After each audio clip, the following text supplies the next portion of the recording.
A lot of this isn't going to make sense to you, and I'm sorry about that. I'm just gonna start at the beginning, with the house.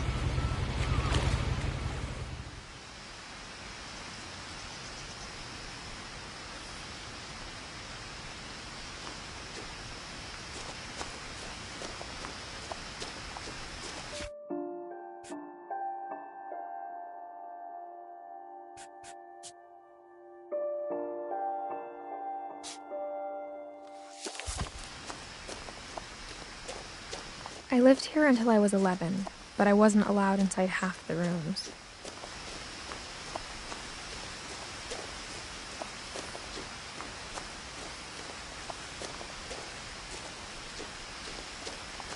I hadn't been back since my brother Lewis's funeral.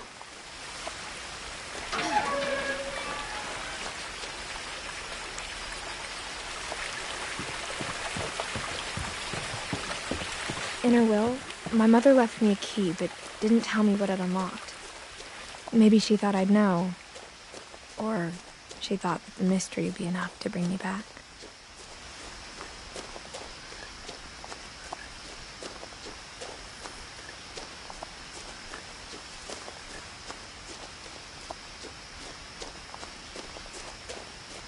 No one had driven this way in a long time, but I saw a few hoof prints.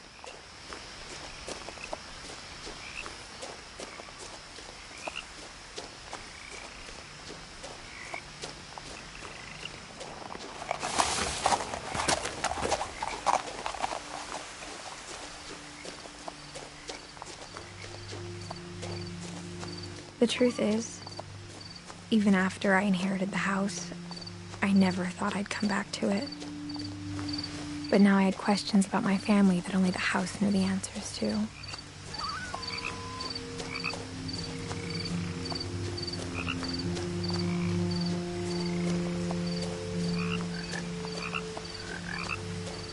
The house was exactly like I remembered it, the way I'd been dreaming about it.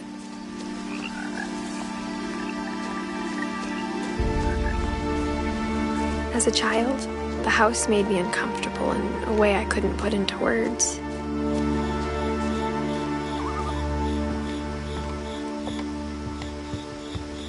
Now, as a 17-year-old, I knew exactly what those words were. I was afraid of the house.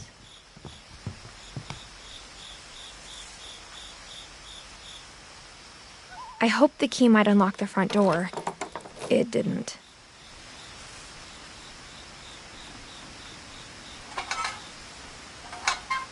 Looking in, I felt like the house itself had been waiting for me.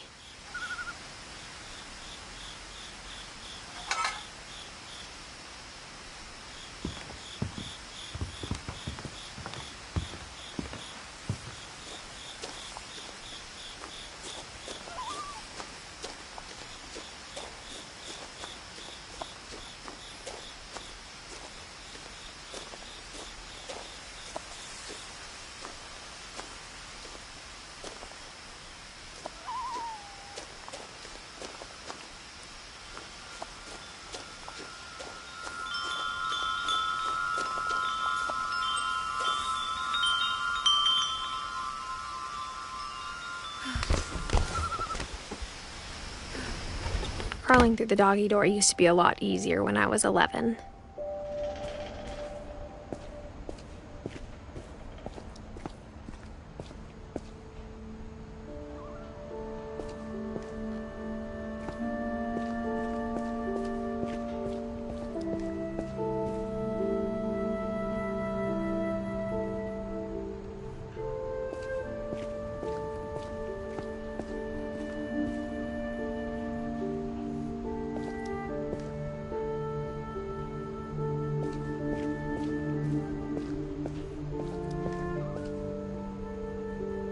The power had been turned off the night we left.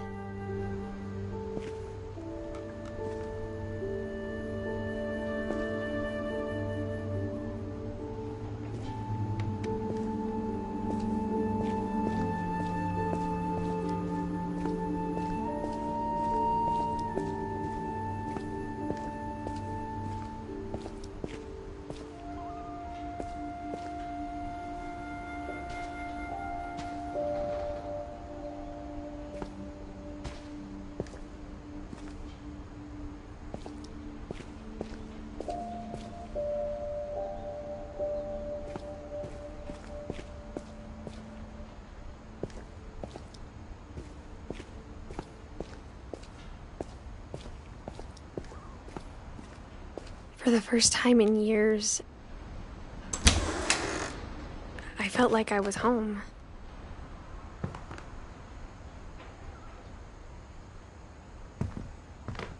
But instead of a family, there were just memories of one.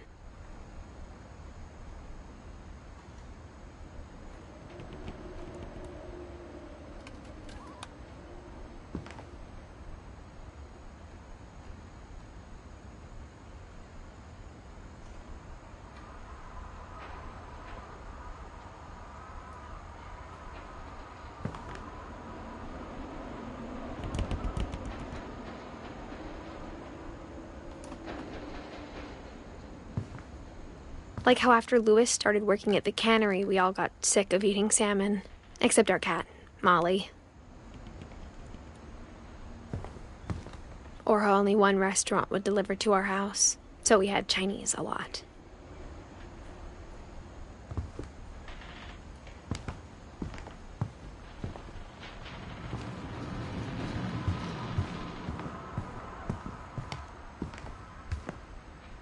The table was still a wreck from the night we left. It was like a bomb had gone off, killing everyone but sparing the furniture. My mom was the only one of us who could imagine Great-Grandma Edie living in a nursing home.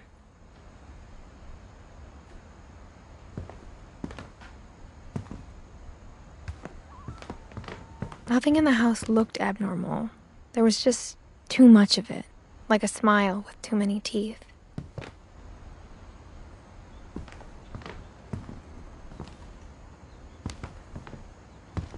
Even the fireplace had a story. Edie told me the bricks came from the original house, after it sank.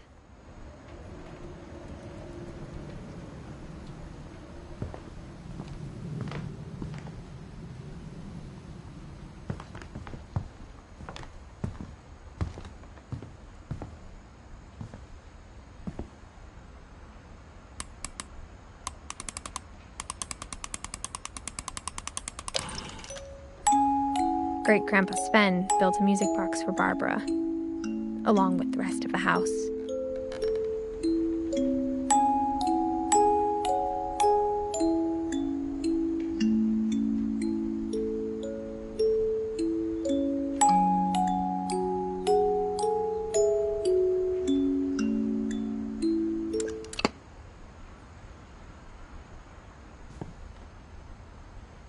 Mom always told me to stay out of the basement, so I wasn't too surprised when the key didn't fit.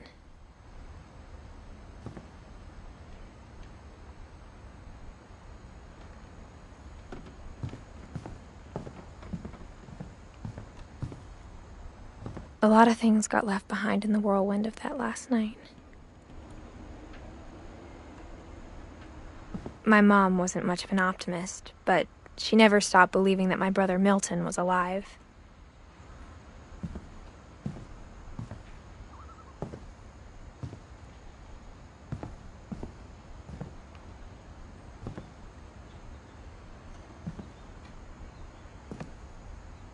After Milton disappeared, Mom sealed up all the bedrooms. Then Edie retaliated and drilled peepholes.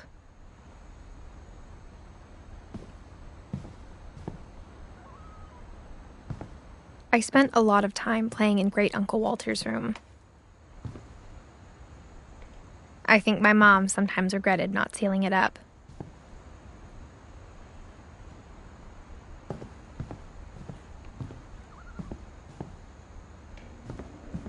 Louis told me there were secret passages, but I never believed him.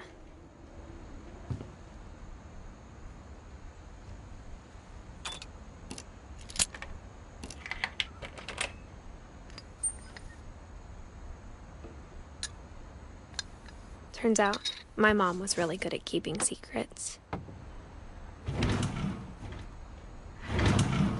Now it was time to find out what my mom had been afraid of.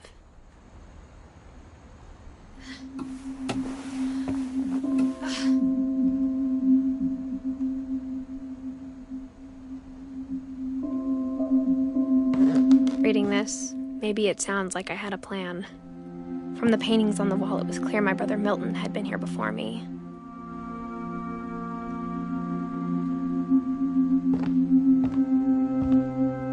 had no idea what was behind that door.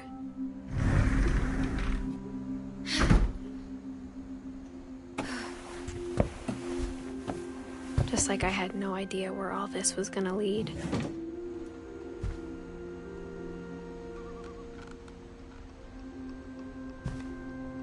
I grew up looking at Molly's room through the peephole. Molly's gerbil had a tiny bedroom with its own even tinier gerbil cage.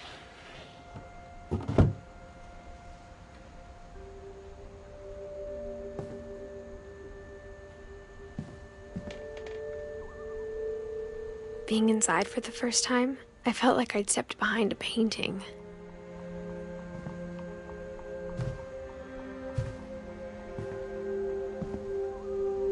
I got the sense Edie had spent a lot of time here. December 13th, 1947. Dear Diary, I'll be gone soon, but I wanted to tell somebody about what's gonna happen. It started when Mom sent me to bed without dinner. I woke up and I was starving, so I looked around for something to eat.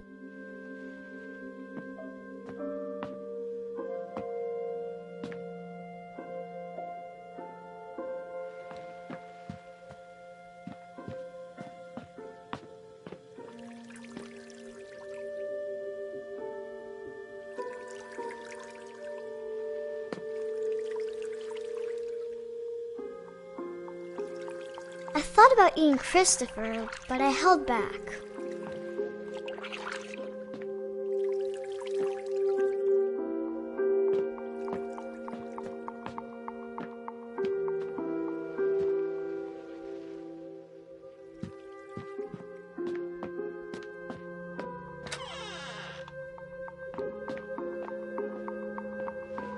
I kept eating and eating.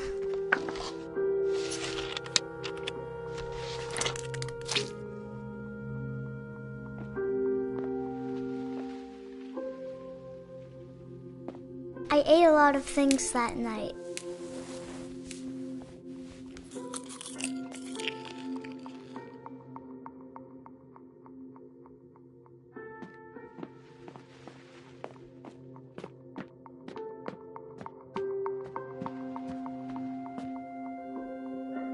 The gerbil food was dry, but I didn't mind it.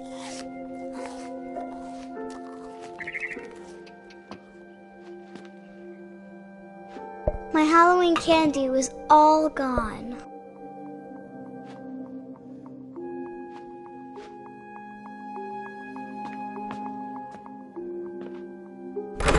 Mom, can I come out now? Sweetheart, it's late. Go to sleep.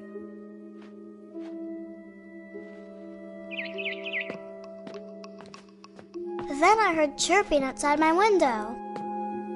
It was a barn swallow going back to her nest. I reached out for her.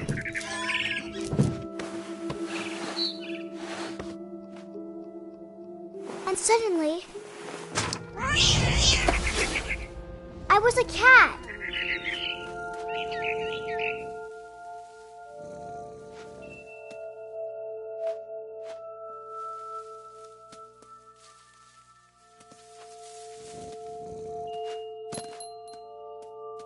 I tried to be quiet, but the bird was really scared.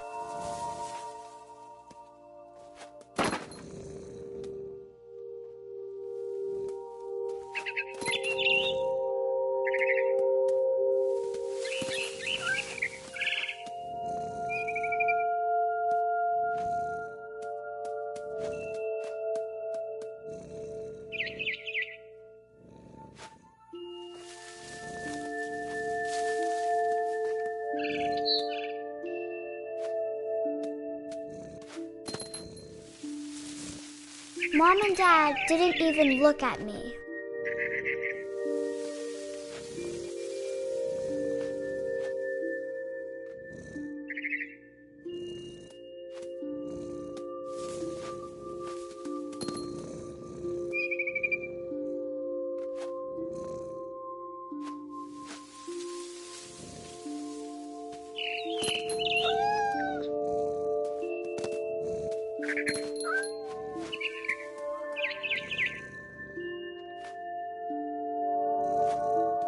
I jumped and I almost got her.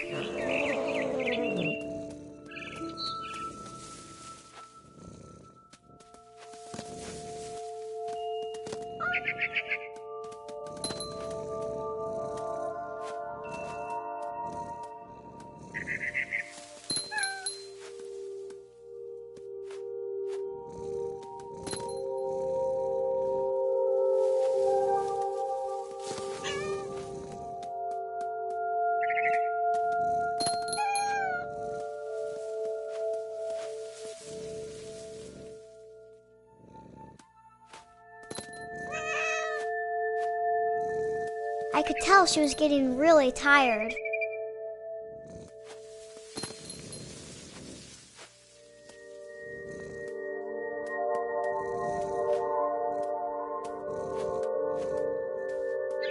Now I was up in the big tree. I promised Dad I wouldn't climb it anymore. All I cared about was eating that mama bird.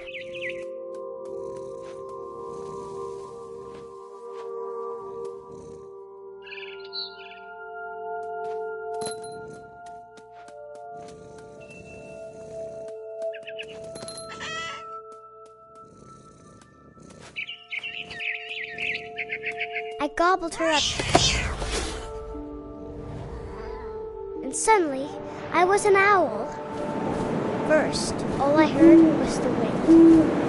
Then I heard little teeth nibbling in the grass.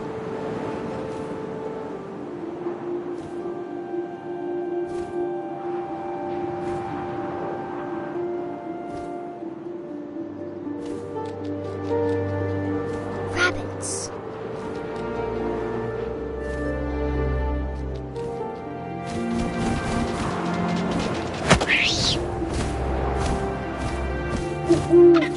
I imagined his face looking up and seeing mine through my talons. I swallowed him up, and I didn't chew one bit. Then I flew off to find something bigger.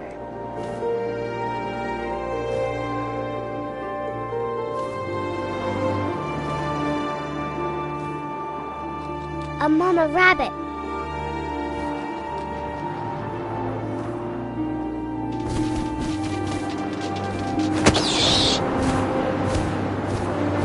She was almost too big to carry.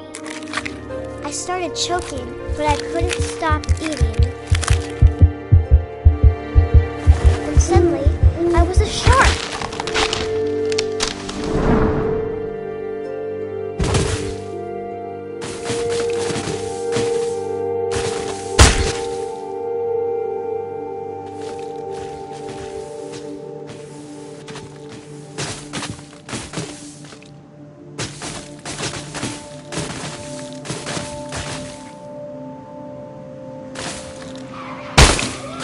I rolled off a cliff and into the ocean. Now, I was hungrier than ever.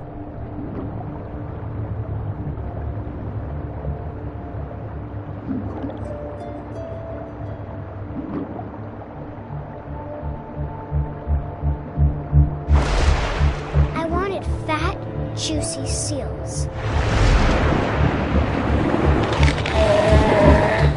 I tore off her flipper, and it tasted really good.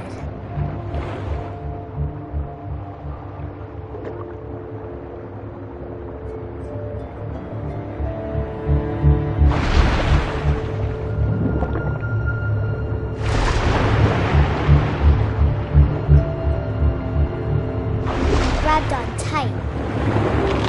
When I was so hungry, I jumped out of the water. When I opened my eyes, everything had changed.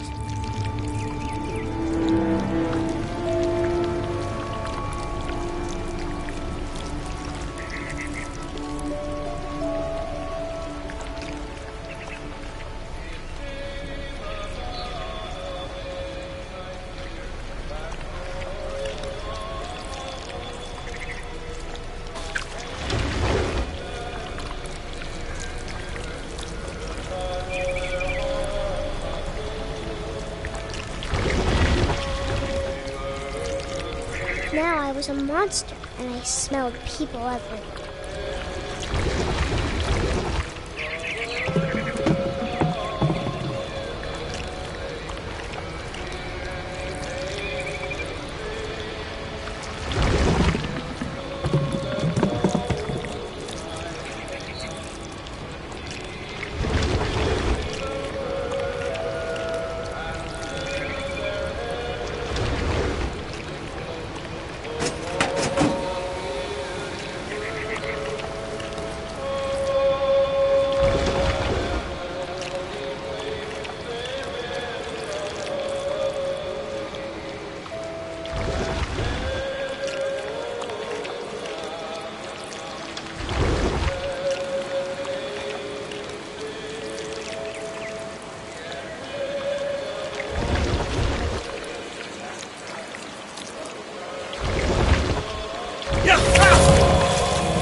stop, but also I didn't.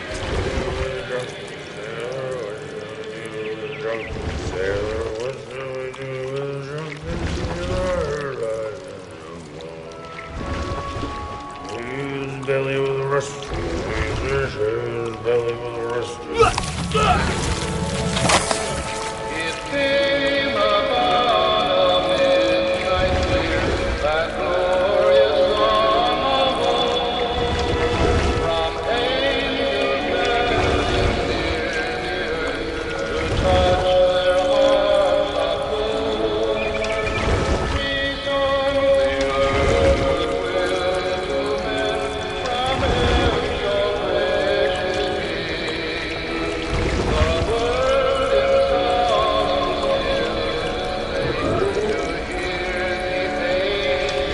After the last passenger, I was still hungry.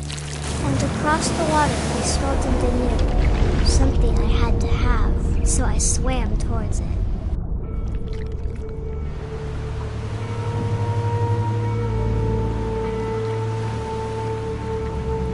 I slithered onto the sand, and the good smell went into an old pipe.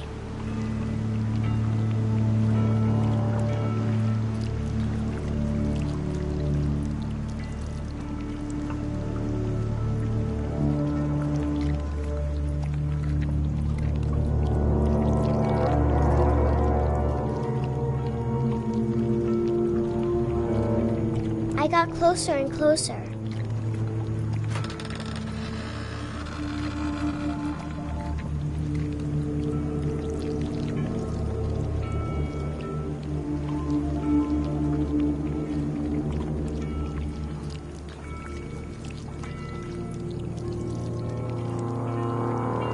All my stomach started growling. And suddenly, I was me again. I held my breath for a long time, but I couldn't hear anything. I think it's waiting for me to fall asleep. But it's not going to wait much longer. It needs to feed, and we both know I will be delicious.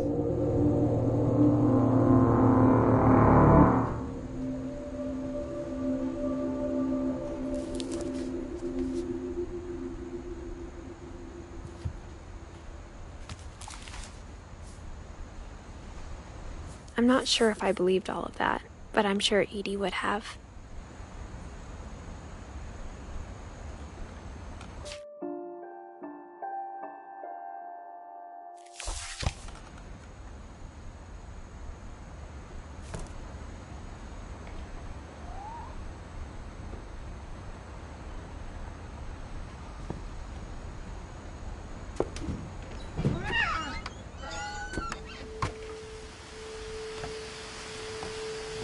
This will be obvious later, but my mom never told me any of these stories.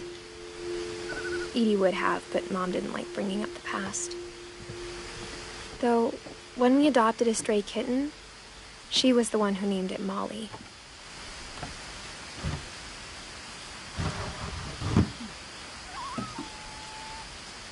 I spent a lot of time in Great-Grandma Edie's room. Louis died a week before we left, but Edie had already started to memorialize him. Edie knit me a new pair of gloves every year, just in time to replace the old ones. Her room was like a museum.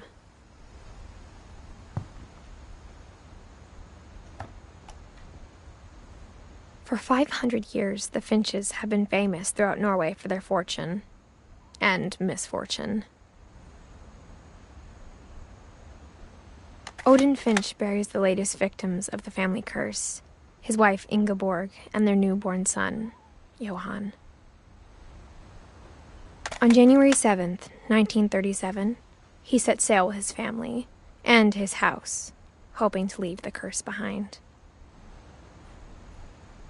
But 40-foot waves off the coast of Washington send the house and Odin to the bottom of the sea. Odin's daughter Edie, with husband Sven and baby Molly, step ashore on their new home, Orcas Island. Odin Finch is the first to be buried in the new family cemetery. His daughter Edie is already dreaming of a new Finch house.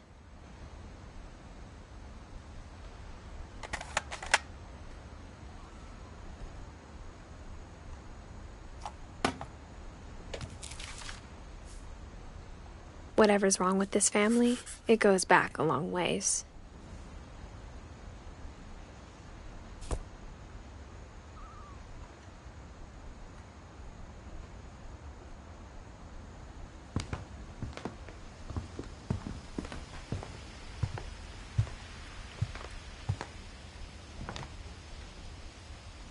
When Edie told people Sven was killed by a dragon, she could also have said he was building a dragon-shaped slide that collapsed.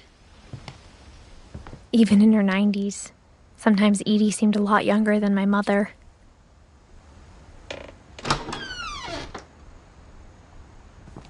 The only trace Grandpa Sam's first wife Kay left on the house was the pink bathroom.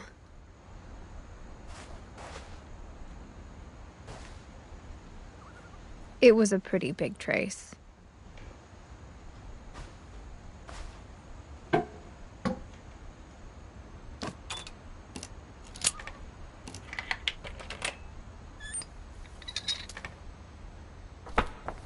There's a secret in this bathroom. It's in the last place you would look.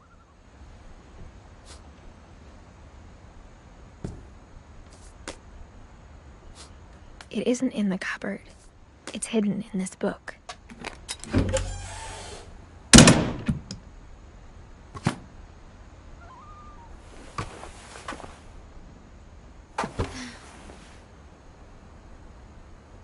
Sven gave Sam an old camera he'd refurbished. He never put it down.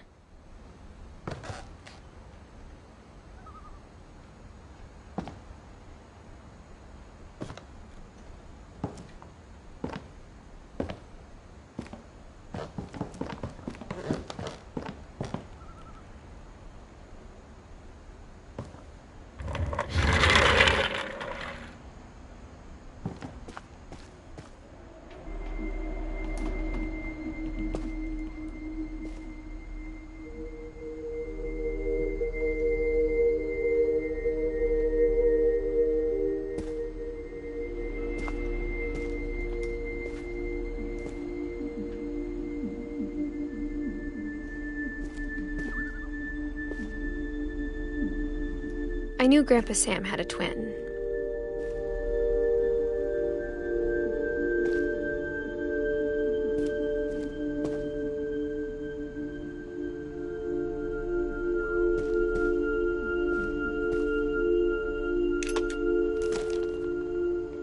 And that he never talked about him.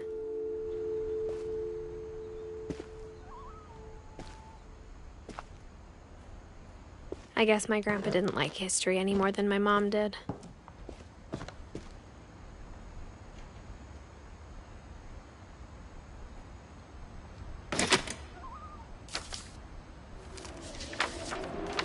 How I Want to Remember My Brother by Sam Finch.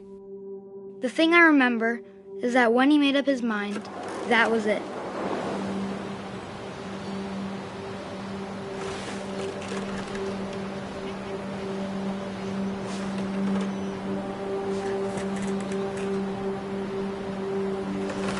My brother said he'd die before he ate another mushroom.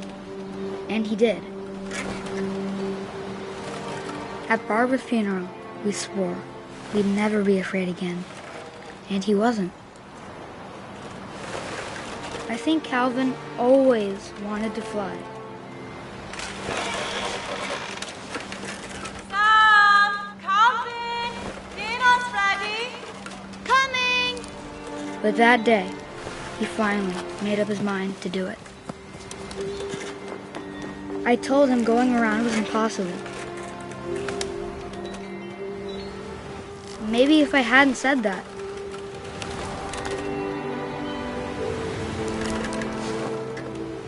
Calvin! I'm not gonna tell you again!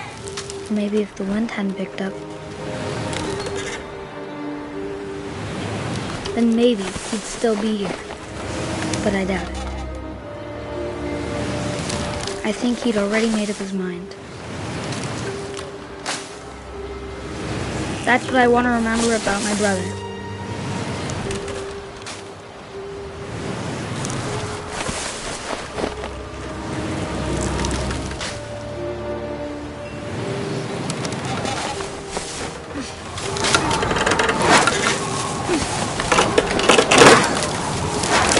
The day he made up his mind to fly.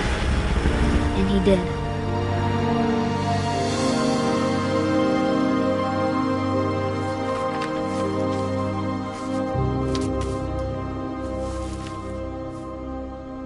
Calvin's story felt strangely familiar.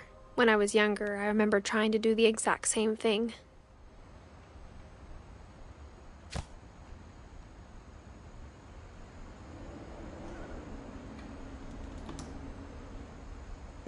After the funeral, Edie roped off Calvin's half of the room.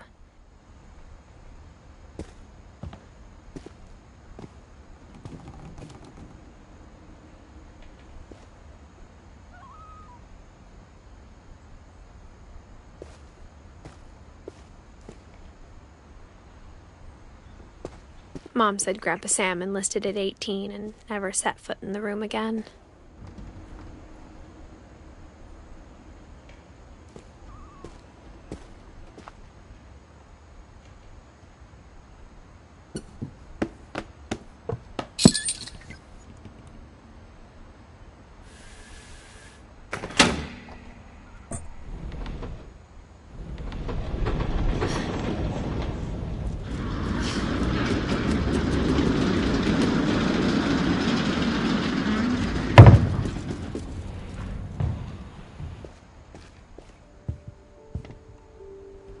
The passages were a pretty tight fit. They'd obviously been built for smaller hands and bellies.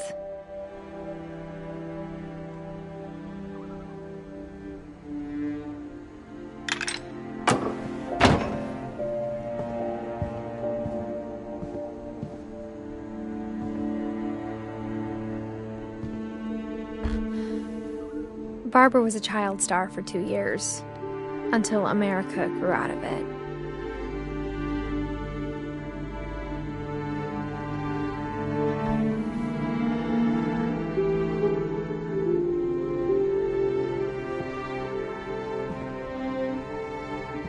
Whenever people ask me about my family, the first thing they always want to know about is Barbara.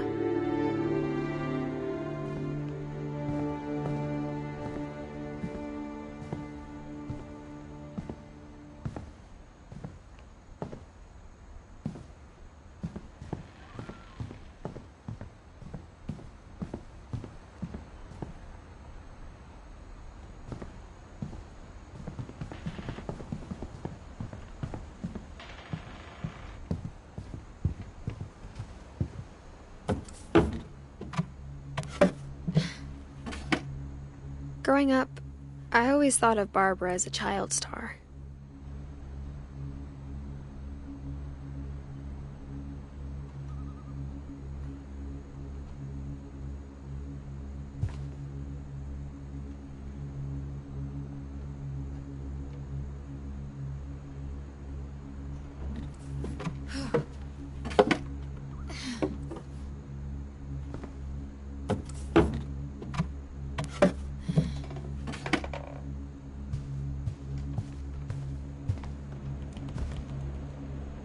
I never thought about how hard it must have been for her afterwards.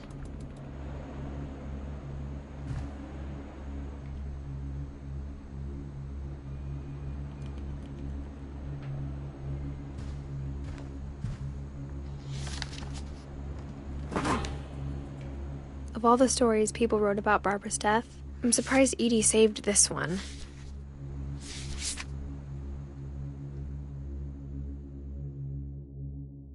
Old Jack here with another ghastly tale inspired by America's most unfortunate family. I'm calling it The Surprise Ending of Barbara Finch. As a child star, Barbara was famous for her scream. Now at 16, she was all washed up. A has-been. But in a lucky break, she'd been asked to perform her signature scream at a local convention for monster movie fans. It was just the boost her career needed. Unfortunately, her scream hadn't aged well. Getting better. I think you just need the right motivation. Her biggest fan and current boyfriend, Rick, was about to demonstrate when... Now that was a great scream. It was Barbara's father, Sven. He'd slipped into a table saw and had to be rushed to the emergency room. So Barbara got stuck babysitting her youngest brother, Walter. Her convention comeback was canceled. Okay, I'm hearing frustration, but I'm not hearing terror. What if I tried... A gang of hoodlums in Halloween masks have been terrorizing Orcas Island tonight. Police are urging residents to... That came from the basement. You're right! Also, I loved your delivery on that. Why is your basement door locked? Because my dad likes making puzzles and secret passages. There's a key hidden in the music box. The secret is to keep winding and winding until finally the key pops out. Thanks, babe. I'll be back in a sec. 20 minutes later, Rick hadn't returned. So Barbara went to look for him, right on cue. She reached for the music box. And as she wound the key, she listened for Rick, but the house was silent.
Oh! Rick?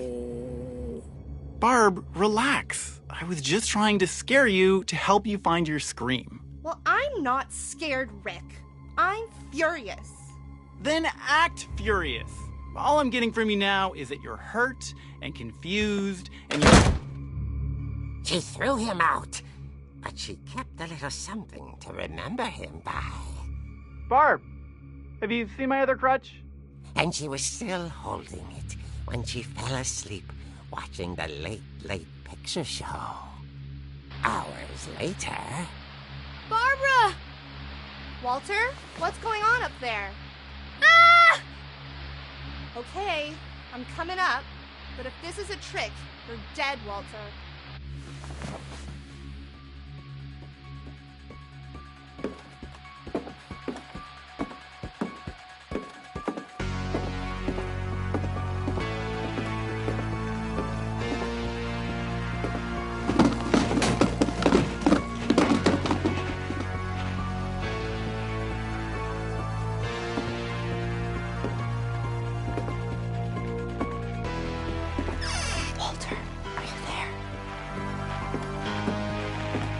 Walter had vanished, but his bedside radio was still on.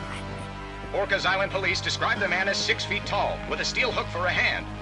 Residents are urged to lock all doors and windows and notify the police of any suspicious activity. Barbara turned, saw the hook man, and was speechless. He was quite smashing. And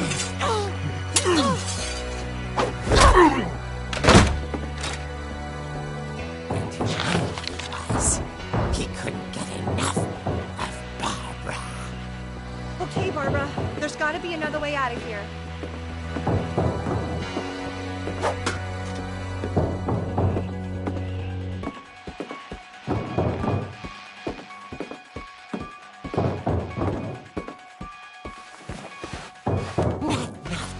She played her part beautifully.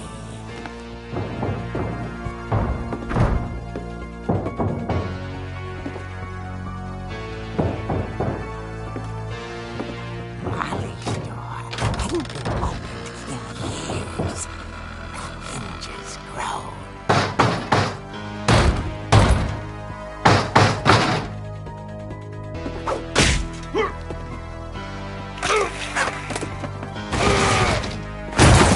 Wasn't moving, but she sensed the story might not be over yet.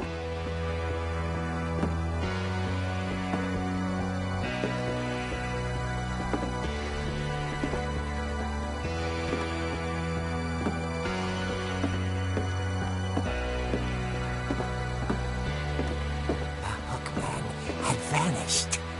She listened for his breathing, but all she heard was...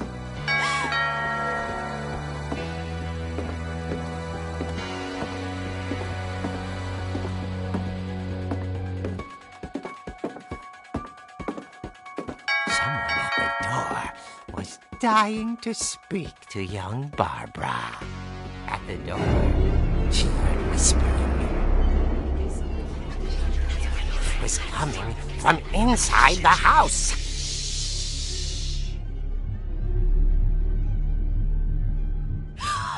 Oh dear.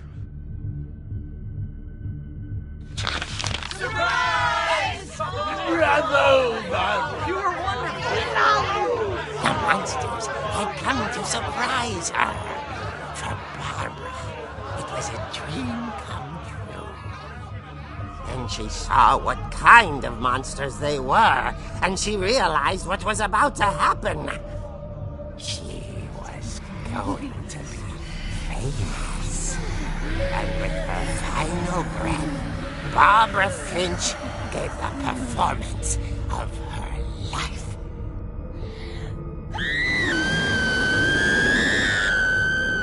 I wasn't there myself, but I hear Barbara was magnificent.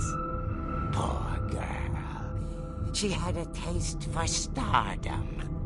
But unfortunately, so did her fans. Of course, the police blamed it all on poor Rick, who disappeared the same night. And little Walter, hiding under his bed the whole time. He took it all pretty hard, but that's another story. As for Barbara, tucked inside the music box is all they ever found of her. Her ear. Now that's what I call a real eerie tale.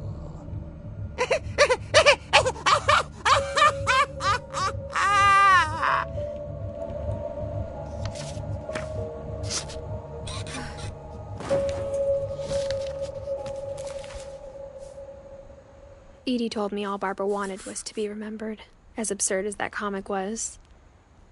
Maybe what Edie saw was a happy ending.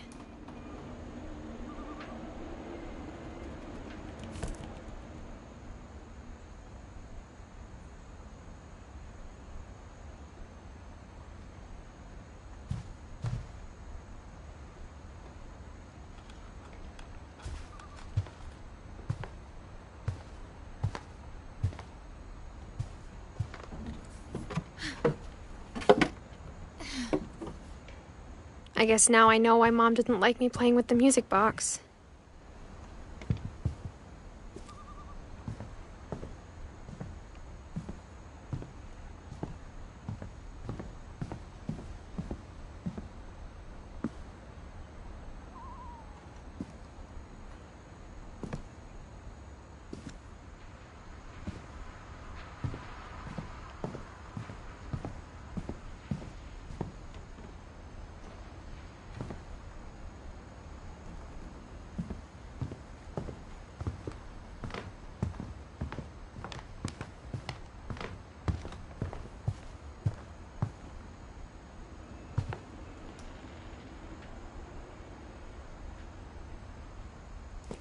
funny.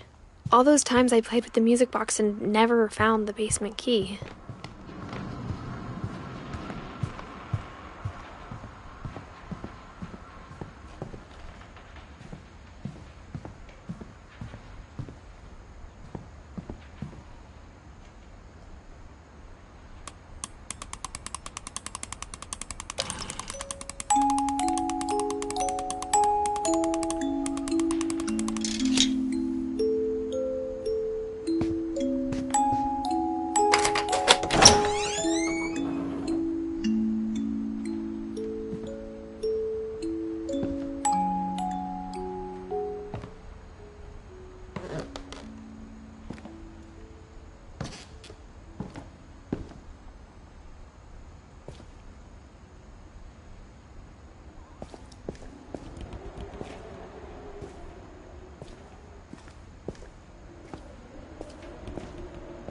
Mom said the basement was off limits, unless I wanted another tetanus shot.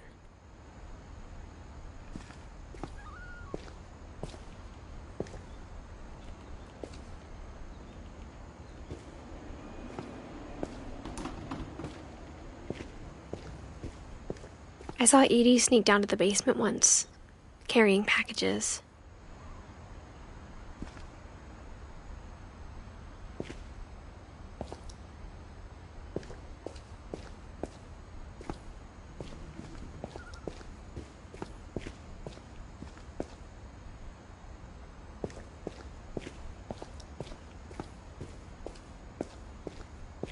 I thought maybe she was hiding presents. It turned out she was hiding a lot more than that.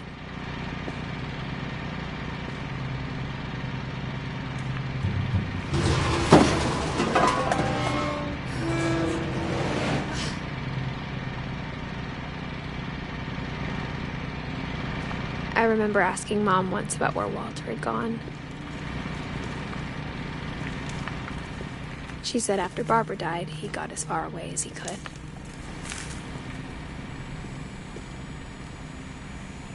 If there's a pattern in all these stories,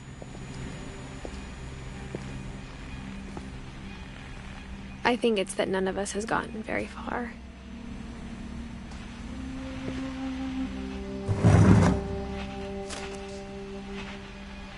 Goodbye, everyone. I can't believe I've been down here for 30 years.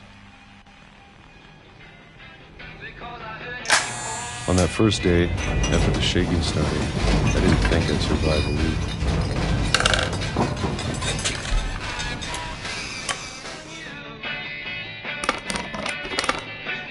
But after a few days, I settled into a routine. That's what kept me sane. Having a schedule, living for today.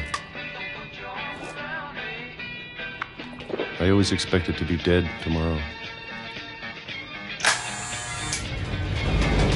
But if you wait long enough, you get used to anything.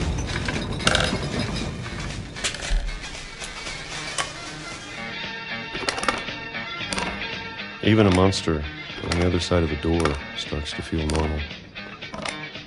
Almost friendly.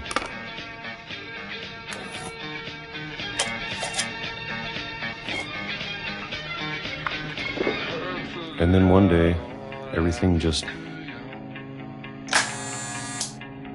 stopped. Whatever that thing was, it was gone. Maybe it got tired of waiting. Or maybe I just got tired of being afraid.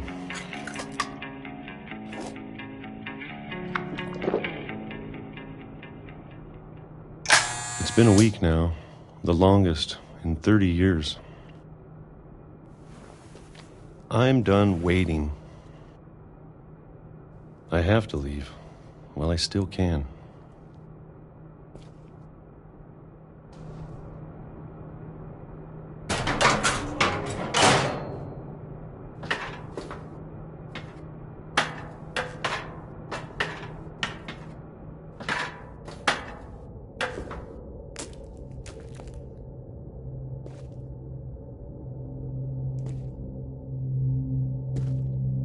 I know it's out there, somewhere. Whatever killed Barbara and Molly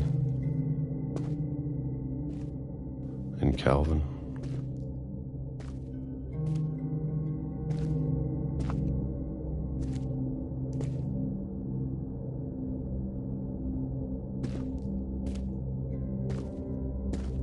Maybe this is all a mistake.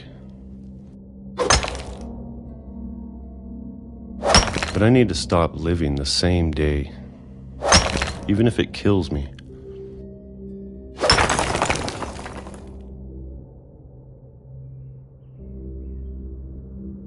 Whatever's out there, I want you to know I'm ready for it.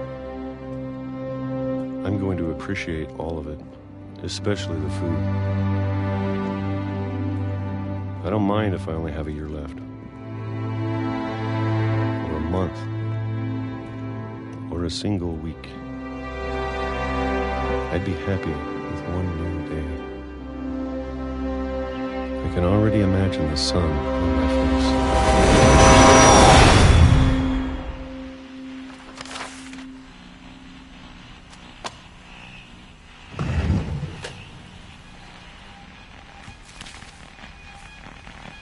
Walter died when I was 6. I can't believe my mom never told me he was down here.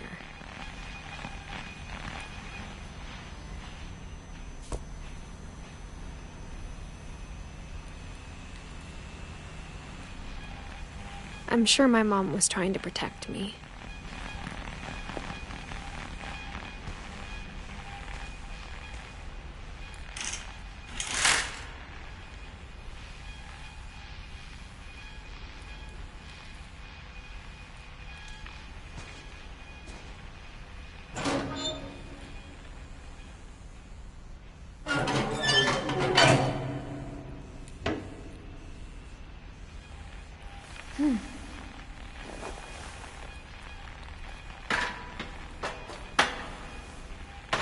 Maybe she was afraid I'd end up like Walter.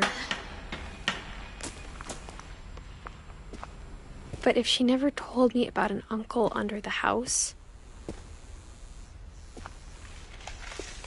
I can only imagine what else she was hiding.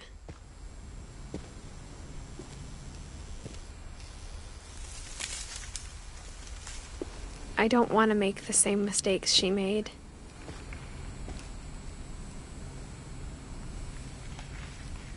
Trying to bury something that's still alive.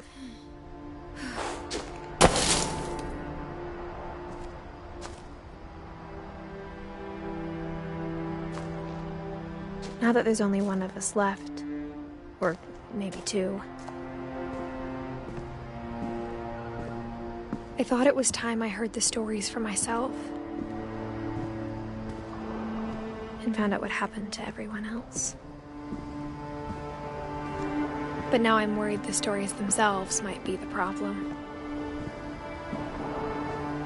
Maybe we believed so much in a family curse, we made it real.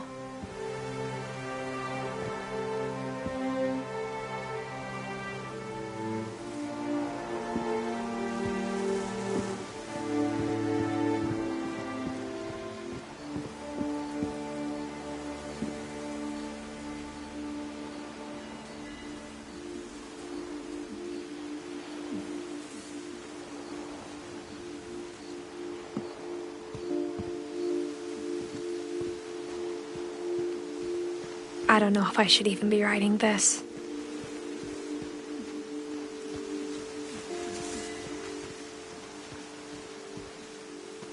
Maybe it'd be better if all this just died with me.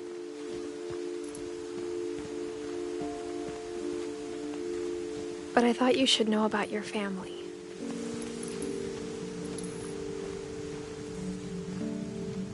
And the history you're a part of.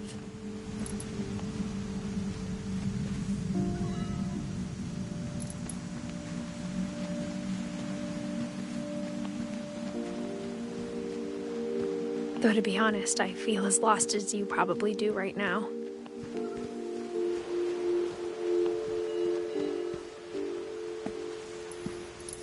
I think the people in these stories believed them, for what that's worth.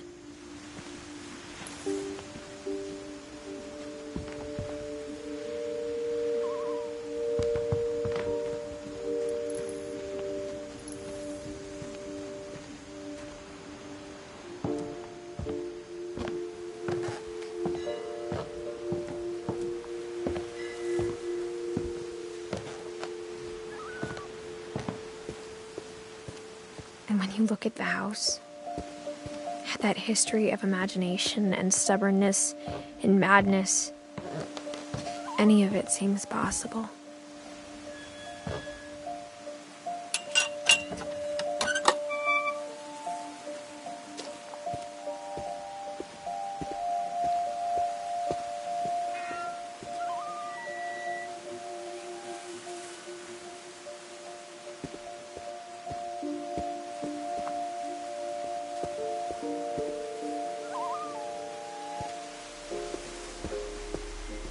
I think we've been surrounded by death for so long, we've just gotten used to it. What kind of family finishes building a cemetery before starting the house?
It's embarrassing for me to admit this, but the pet cemetery made me more uncomfortable than the human one. 3 of the gerbils were mine, and 2 had been my fault.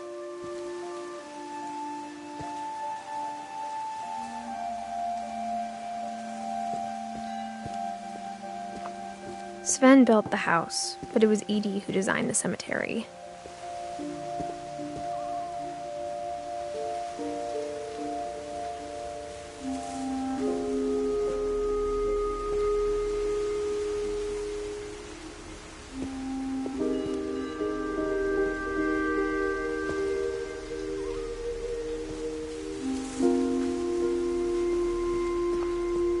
I'm sure Odin's monument had been Edie's idea.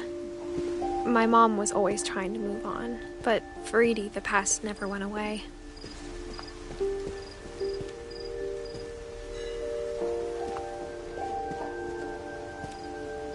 She could see it poking out of the water at low tide.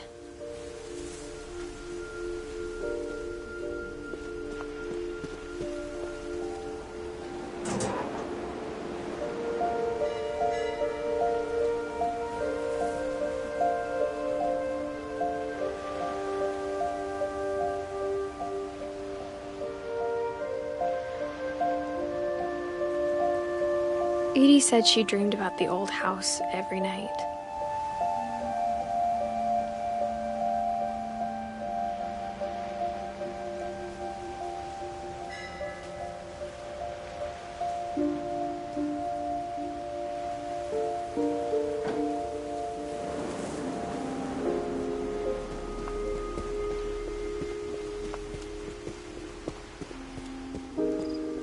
Edie's side was always easier for me to understand.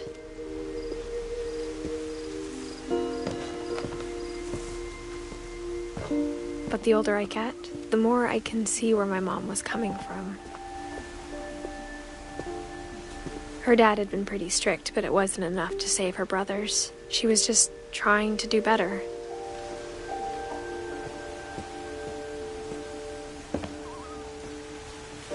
She lost 2 of her brothers, just like I did. I get why she tried so hard to protect us.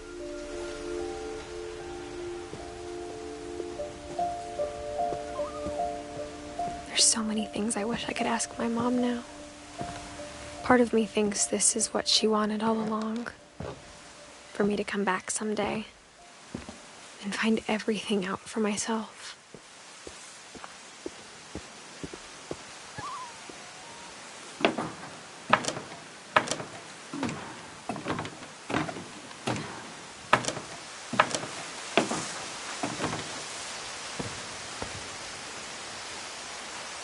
But looking back on it now,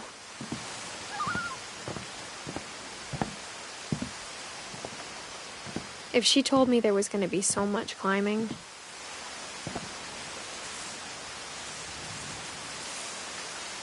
I never would have come when I was 22 weeks pregnant.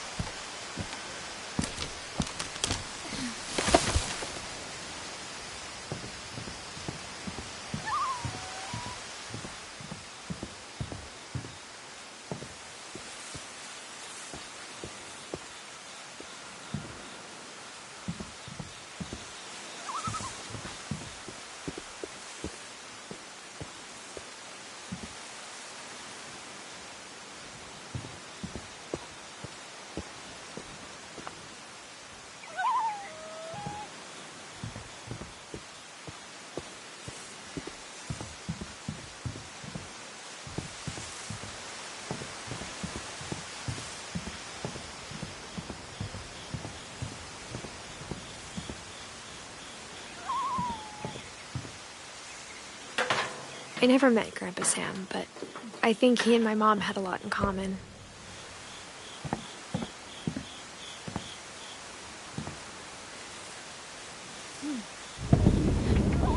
They were both pretty intense.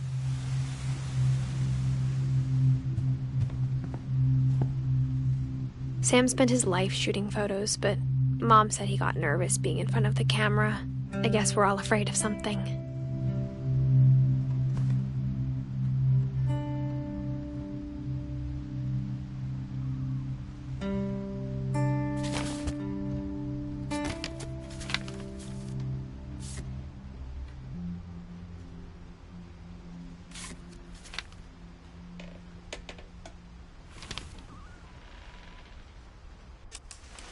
Dawn, I promise, you'll never forget this weekend. Yes, sir. These memories are going to last a lifetime. Am I gonna have to shoot anything? It's a hunting trip, Dawn. Shooting is strongly encouraged.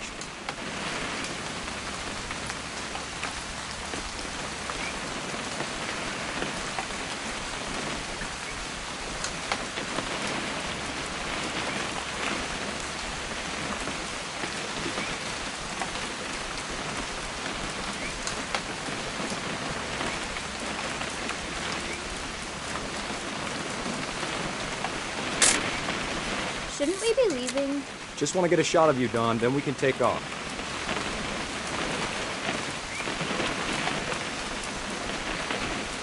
What?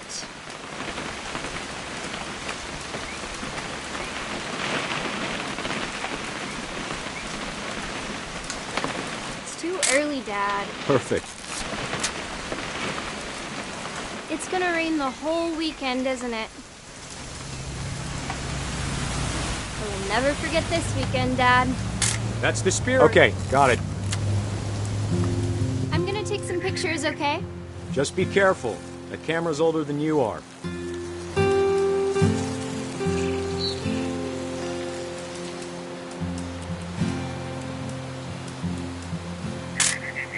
Aw.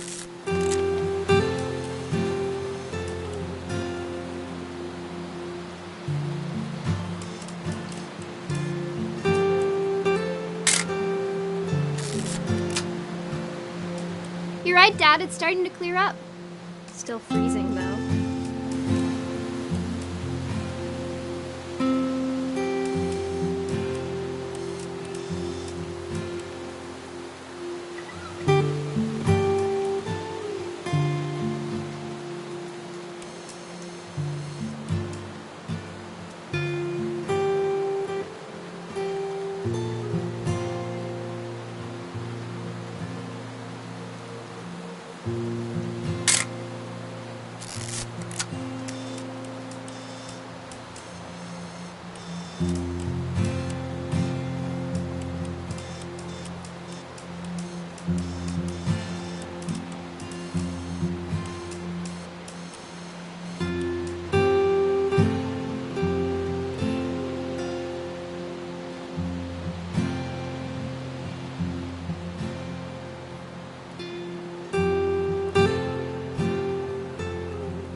Definitely should not have drunk all that coffee.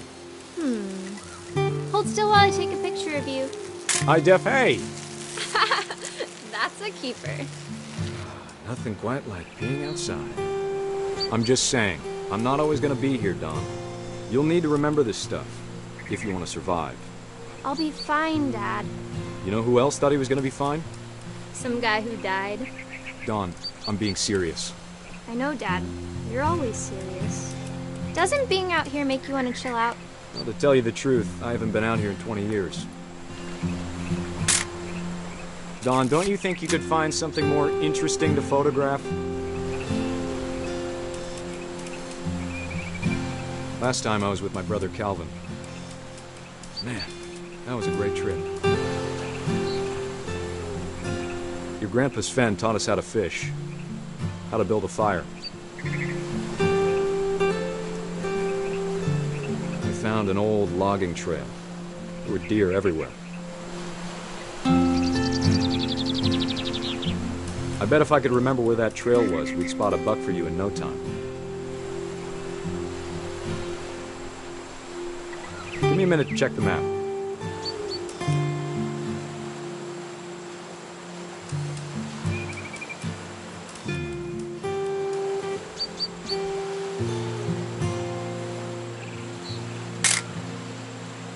Let's see.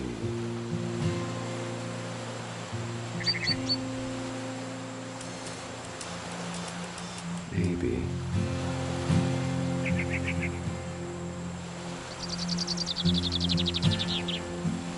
Or was it? Dad! Good eyes, Don.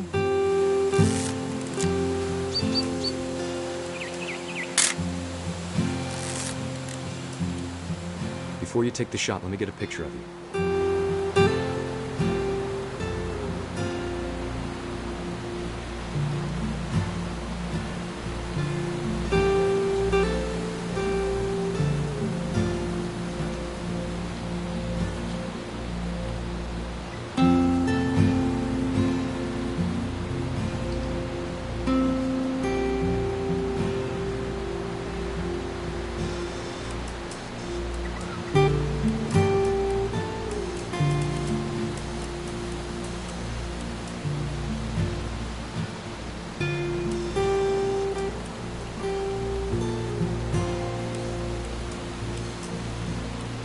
Dad, I... Just breathe. Turn up.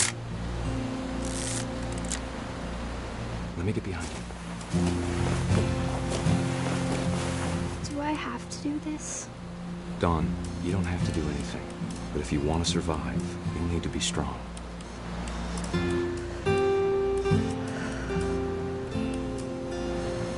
Now keep yourself squared up, elbows down, like we practiced. Whenever you're ready.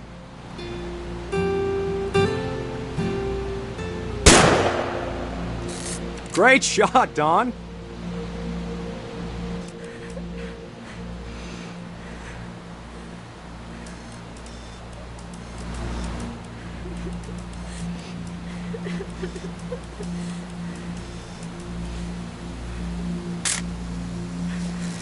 I'm proud of you, Don.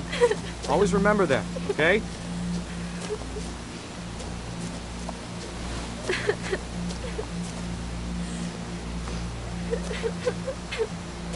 Dad, it's twitching. I think That's it's totally normal, Don. Just focus on the camera. Try not to think about— Dad!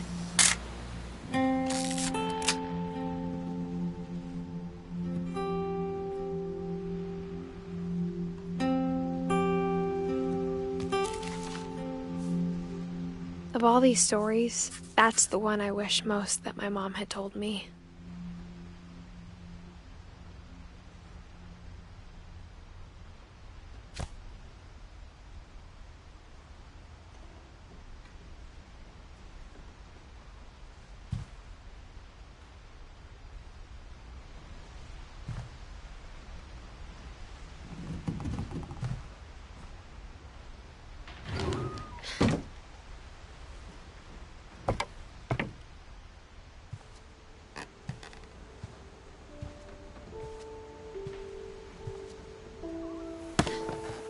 After Sam died, my mom and Edie got really close.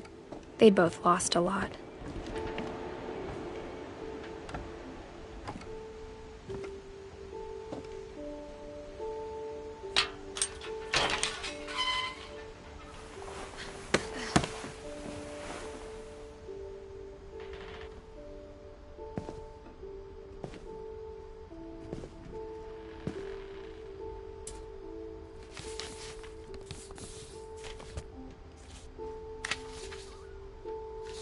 Dear Kay, do you remember the way Gregory used to laugh when he thought he was alone?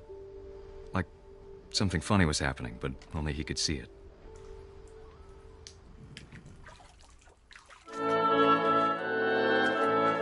I think he saw things the rest of us don't.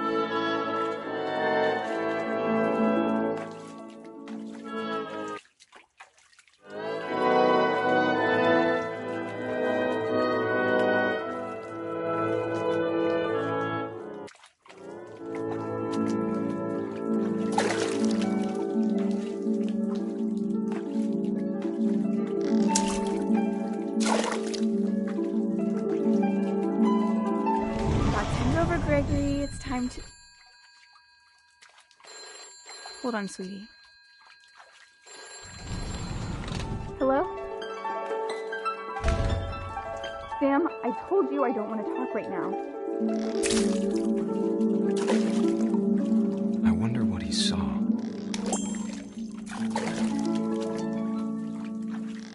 What his world was like.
Gregory?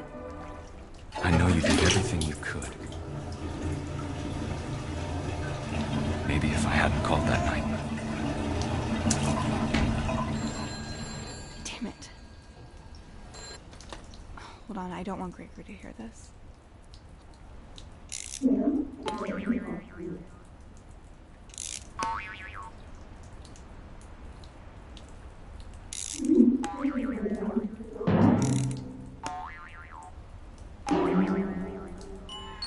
I wish he could have told us about the world he saw.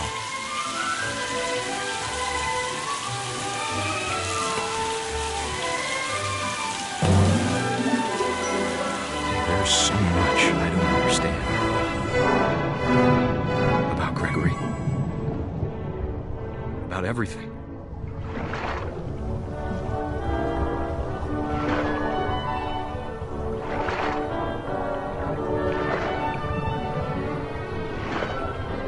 But I know what happened wasn't your fault.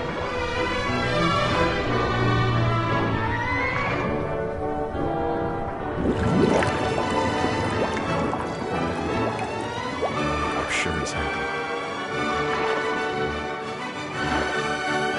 And he'd want me to be happy too. Good luck, Kay. Love, Sam.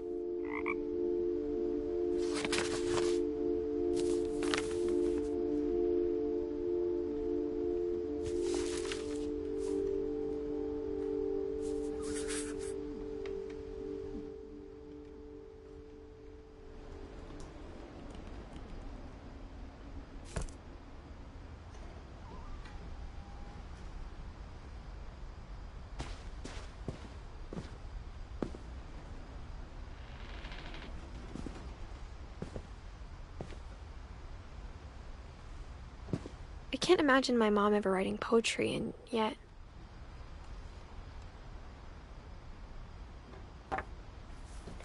A poem for Gus, who always said the wedding was a bad idea. Our father never hit us kids, at least not very hard, before the day my brother said with teenage disregard that he'd be dead before he'd see a wedding in our yard.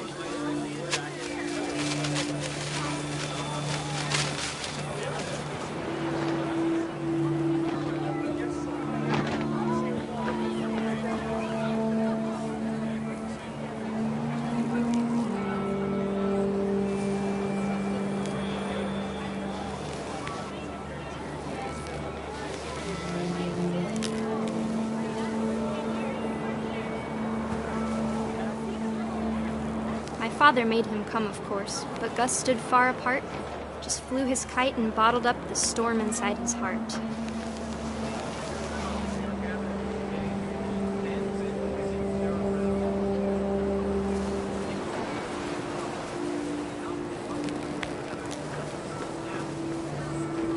I tried to talk him out of it, but though he'd never met her, "We don't need a stepmom," were the words that I now remembered. pronounce you husband and wife. You may kiss the bride.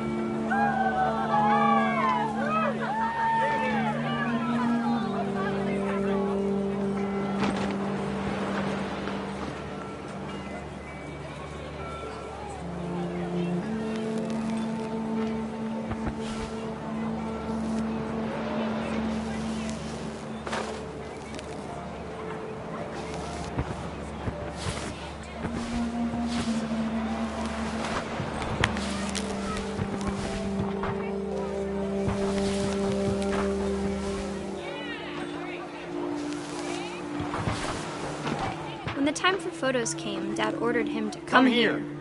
But Gus declined and as a sign held up his middle finger.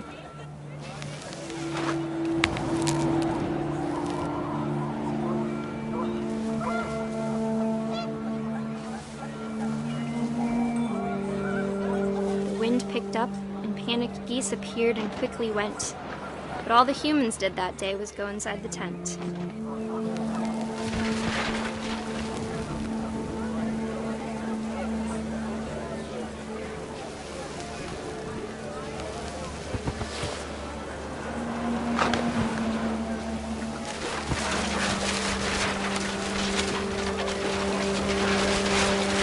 Rain came down in buckets then, but no one seemed afraid that nature might destroy the tent our dad had crudely made.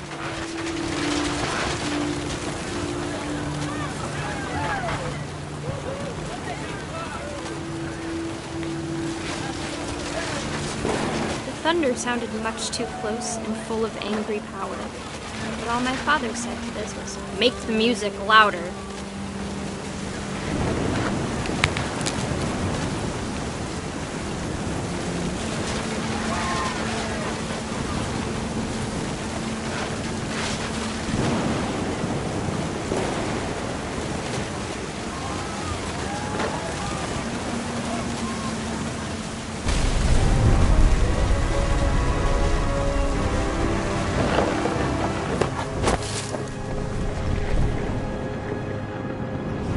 I wish that I could truly say I thought about you on that day.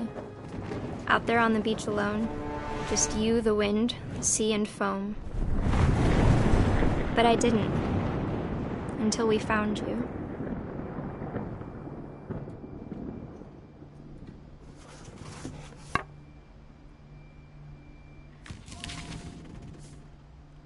She never talked about him, but Mom told me once if I was a boy, they were going to name me Gus.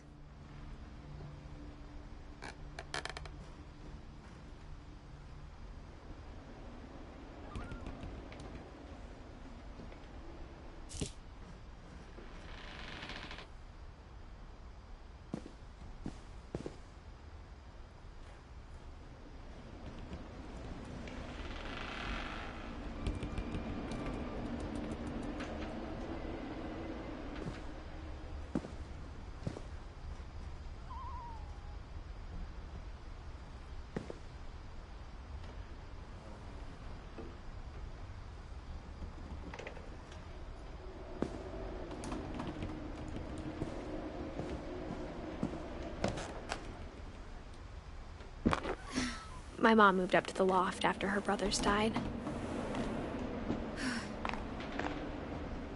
At the time, it was as far away as she could get.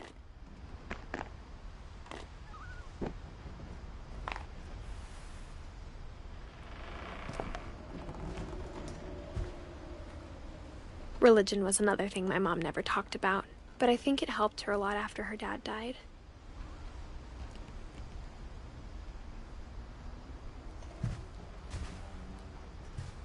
She spent a summer building houses. My mom moved to India a week after graduation and got a job teaching English.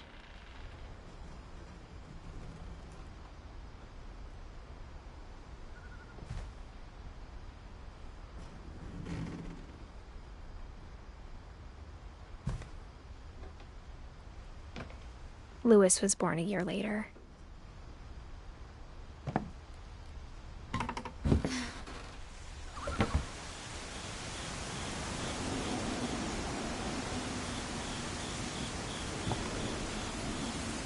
When my dad died, I don't think Mom knew where else to go.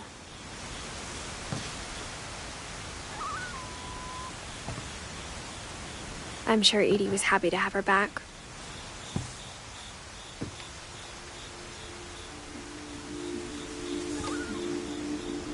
And to see kids in the house again.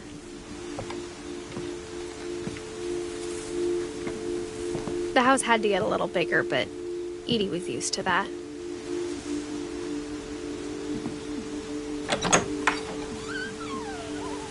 And for a while, things were good. Almost normal.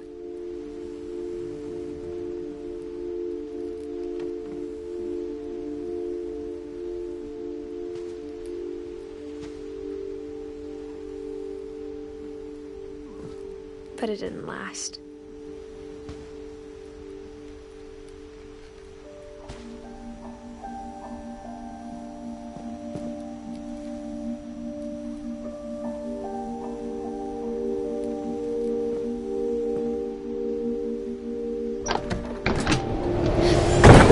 The beginning of the end was Milton's 10th birthday, when Edie gave him a castle.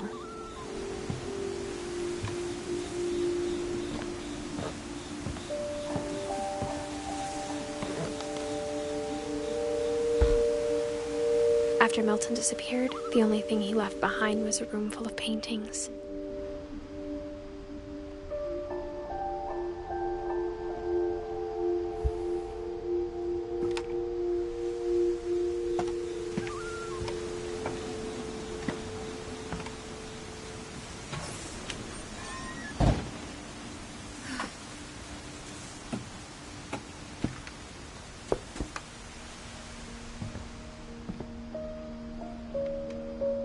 I think Edie was happy to finally have another painter in the family.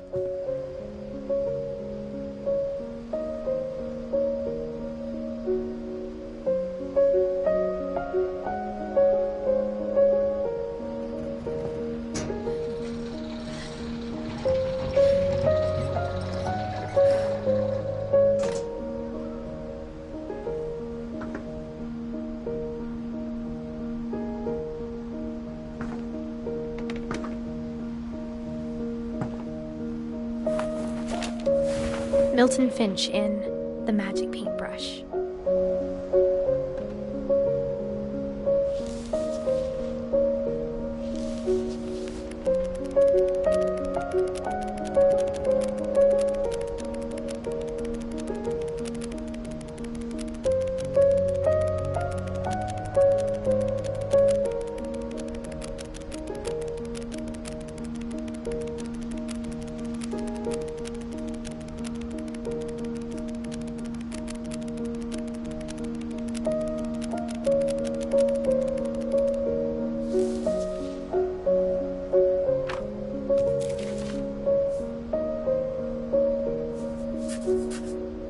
I was 4 when Milton disappeared.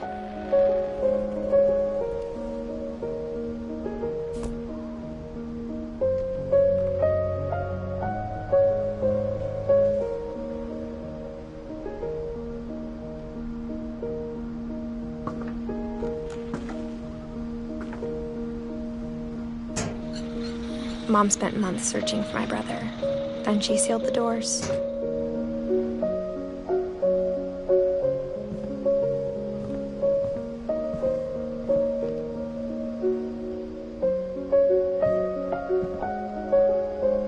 Whatever Milton had found in the house, Mom didn't want it getting out.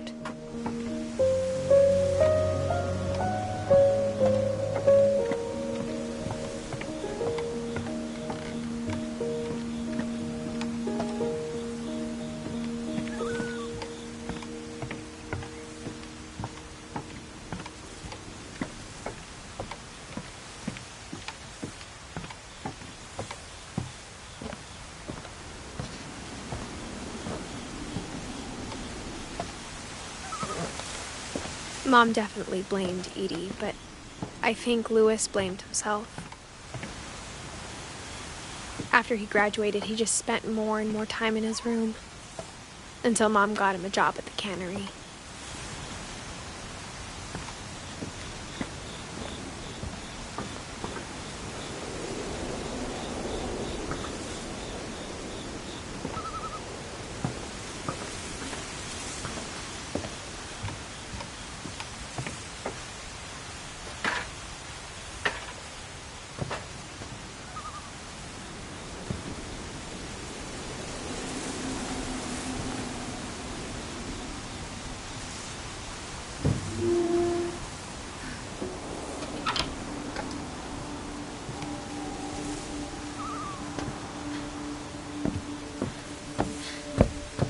Louis's room smelled very, very familiar. That part of him lived on.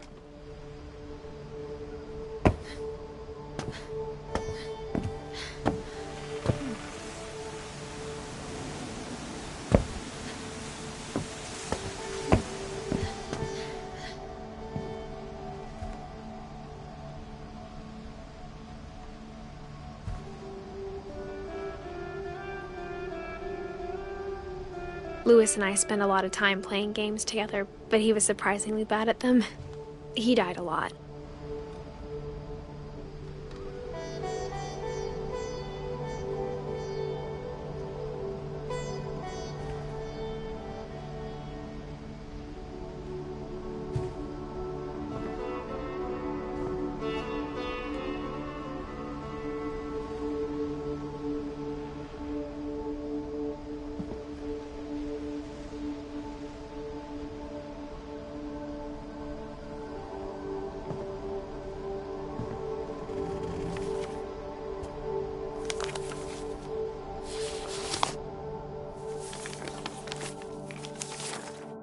Dear Mrs. Finch, as Louis's psychiatrist, I can understand your desire for an explanation. As I see it, the trouble began in January, shortly after we convinced your son to seek treatment for substance abuse. Newly sober, I believe Louis first noticed the monotony of his daily life.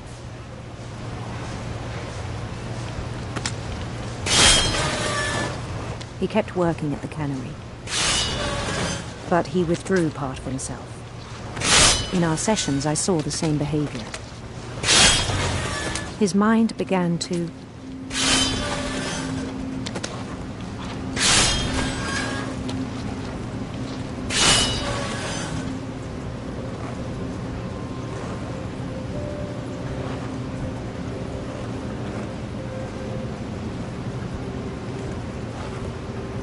wander.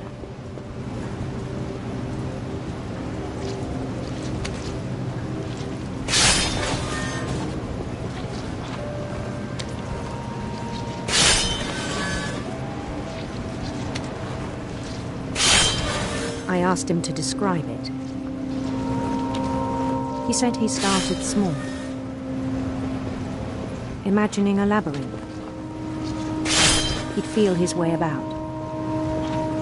Then something moved. Bats. And toads.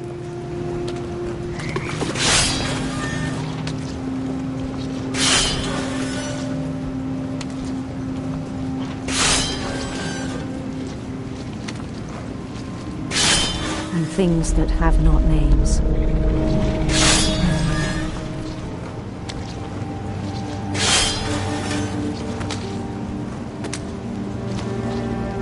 He knew it was all in his head. But he took it very seriously.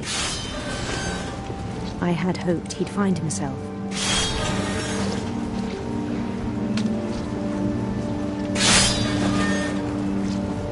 But he found something more. I worried about him then. Daydreaming at the cannery. I spoke with his boss.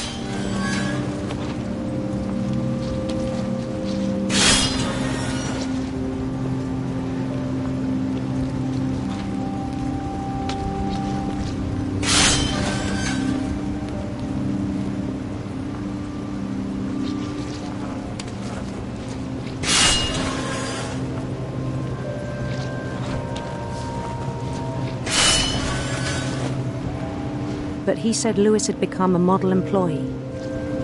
Methodical, tireless, focused. Like a whole new Lewis. So I let him go on.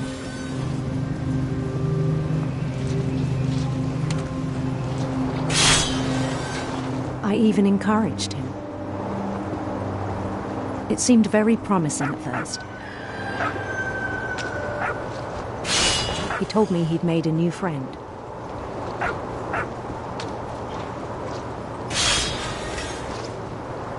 On the edge of a city he named Lewis Topia. He built the city up slowly, brick by brick. Then he made musicians.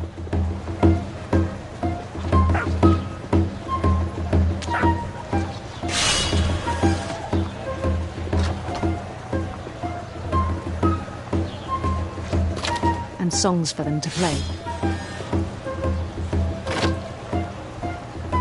He talked about starting a band.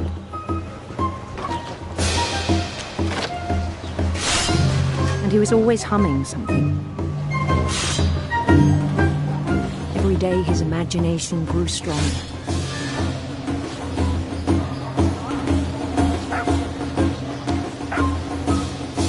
He no longer spoke at the cannery. But his chopping was as reliable as ever. Then one day it struck him that all the cheering crowds, even the stones under his feet, were all in his imagination, so he could do whatever he wished.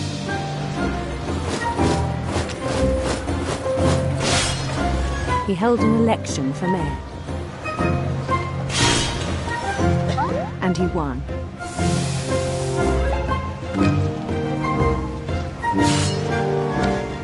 They begged him to stay, but his mind was already wandering. It became a game for him.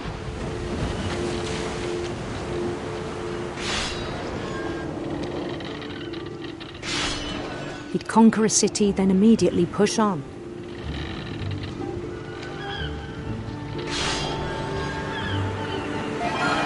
New Louisville.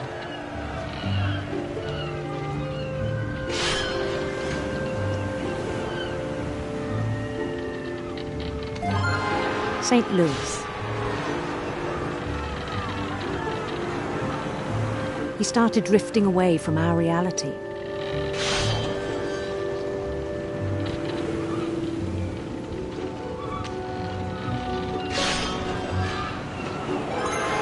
Minneapolis, until one day he forgot to go home from the cannery.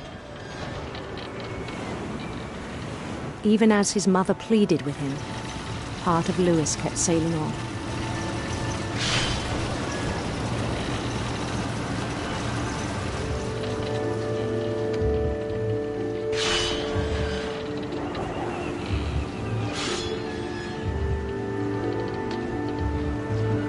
In Louisburg, he heard rumors of a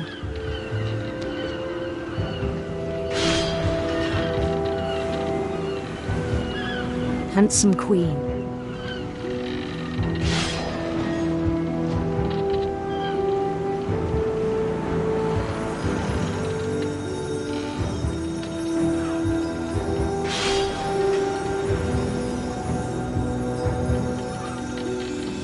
The queen was on her own quest for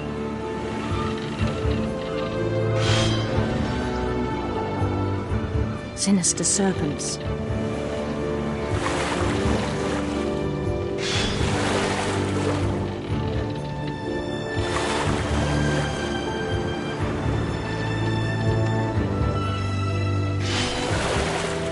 He followed the sound of her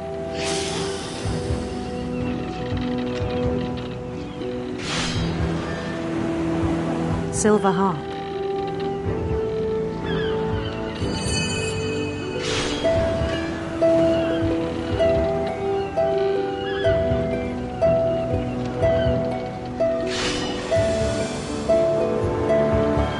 His chase led him to a golden palace east of the sun and west of the moon.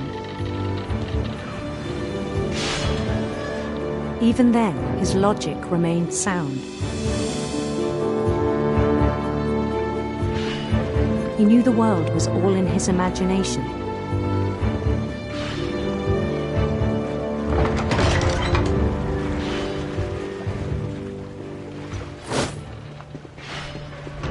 But he was so proud of having created it. In his own eyes, he'd become something greater than a king.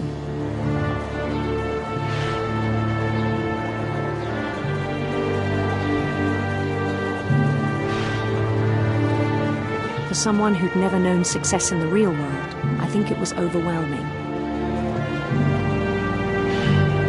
And then it struck him that the real Louis was not the one chopping salmon, but the one climbing the steps of a golden palace.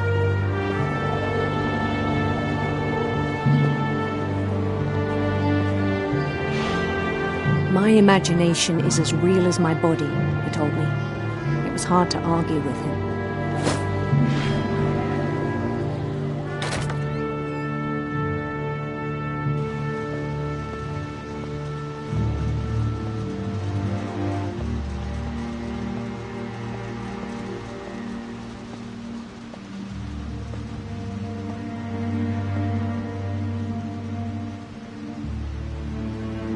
Began to forget the world we know.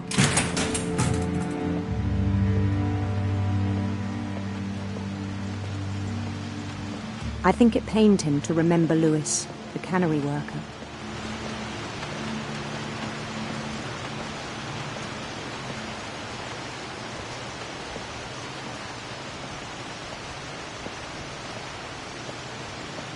He began to despise the man with a royal contempt.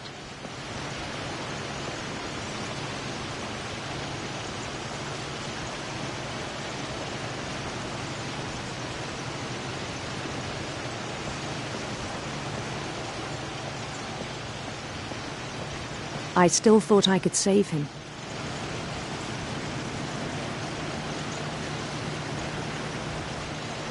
Even after he said he was being crowned king over all the lands of wonder.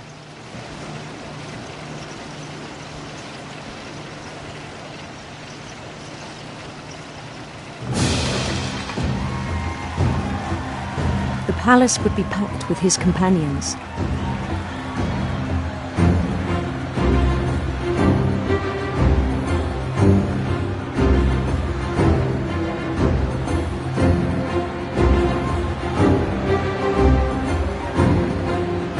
wise Calico who'd insisted on inviting her.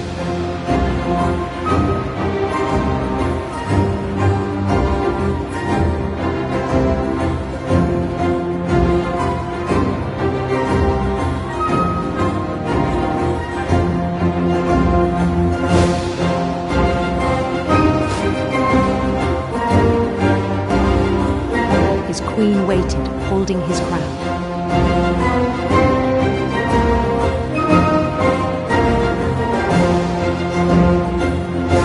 There was only one thing left to do.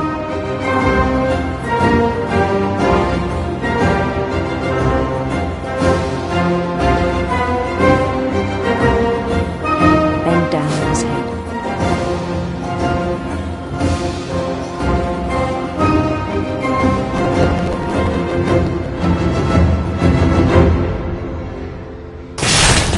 And the rest I think you know.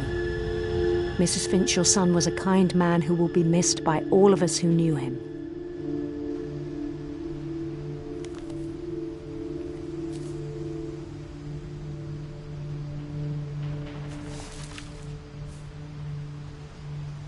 My brother was really cool.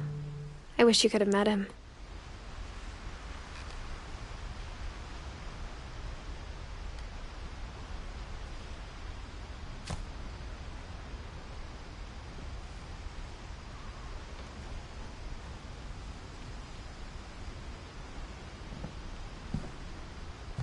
He was so proud of being Indian.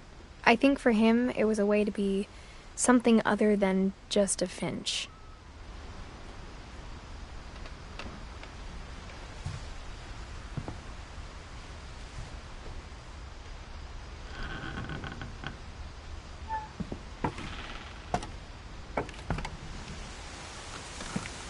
On the way back from Lewis's funeral, my mom told me to start packing. She waited until the day before we left to tell Edie. I'm not sure if she wanted to make it easier or harder.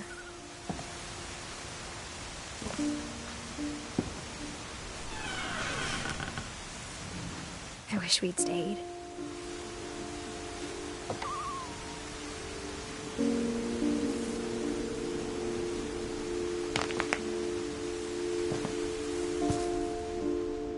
But I understand why we left.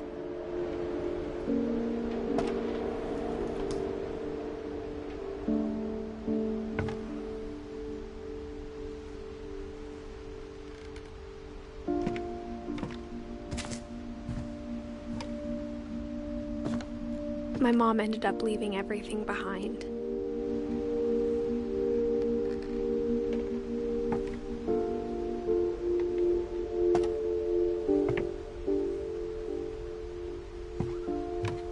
What happened that night had been coming for a long time. Maybe it should have come sooner.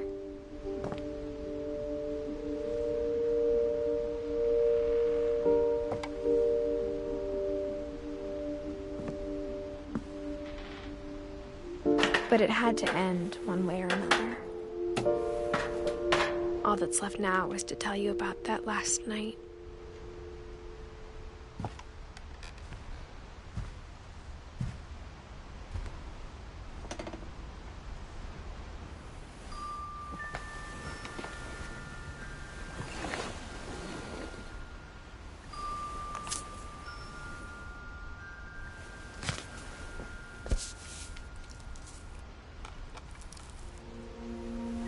That whole last day, Edie just watched us pack and didn't say a word.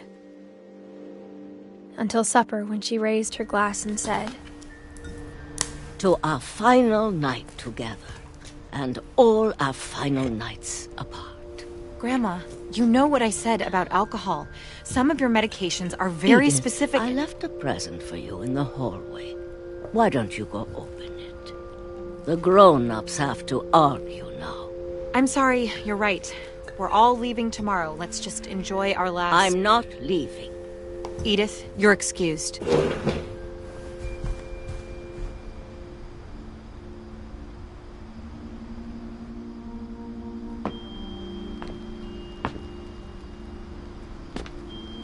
The power had been shut off that morning, but Edie always had plenty of candles. When my mom sealed the library, I don't think she knew about the other entrance. Or that Edie had a key to it.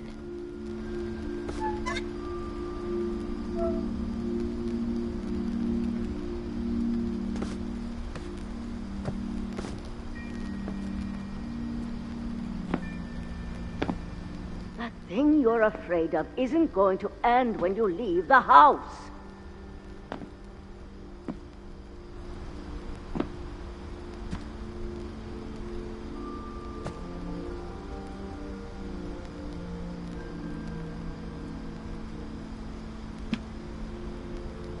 Edith has a right to know these stories. My children are dead because of your stories. I think it's best if Edith and I leave tonight. We'll have the nursing home send a van for you in the morning, okay?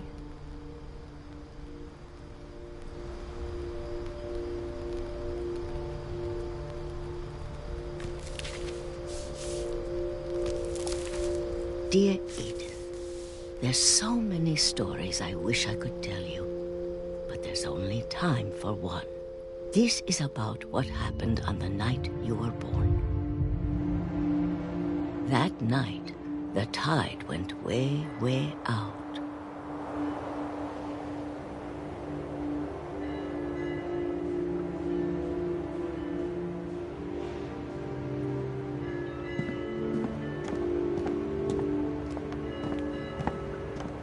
It was the first and last time I ever saw the old house aground.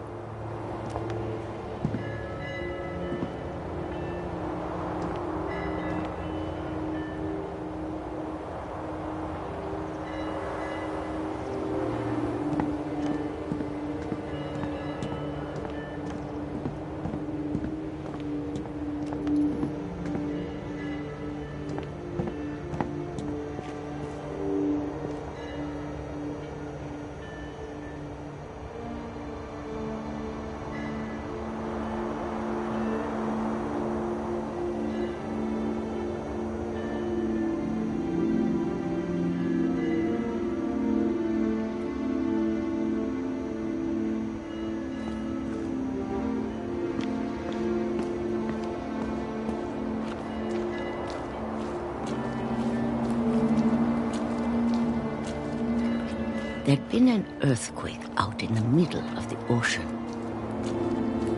They called it the lowest tide in 1,000 years. God, it smelled awful. No, I've seen that house every day of my life.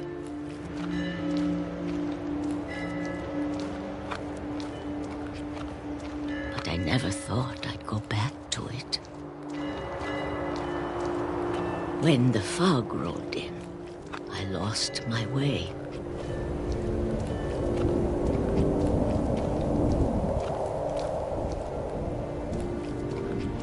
I got turned around.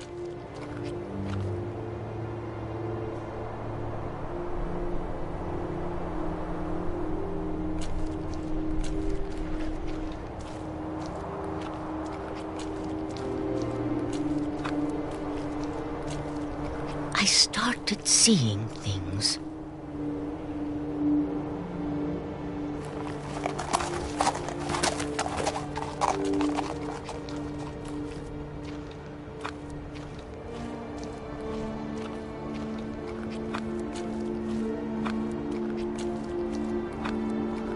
Things I'd forgotten had ever existed.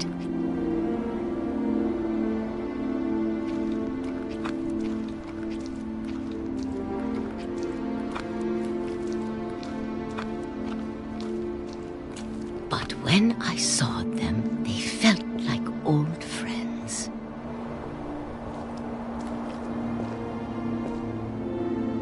That night, a lot of things came back to me. Or maybe I came back to them.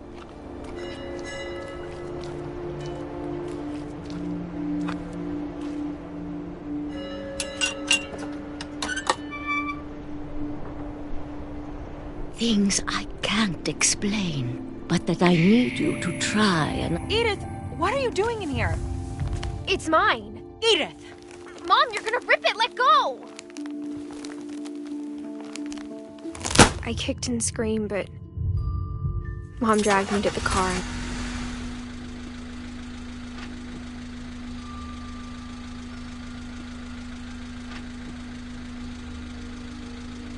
I never saw Great-Grandma Edie again. The next morning, the van came to pick her up, but she was already gone. After that, we moved around a lot.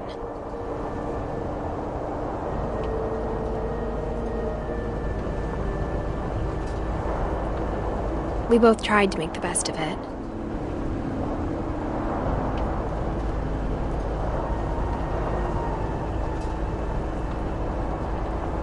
A few years went by.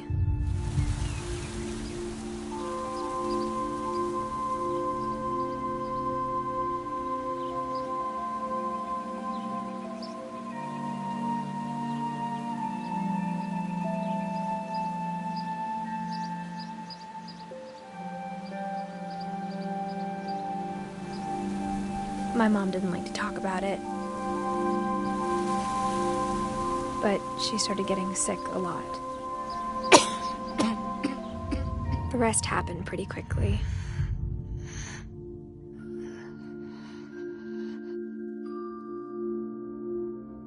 She got better for a while, and then she didn't.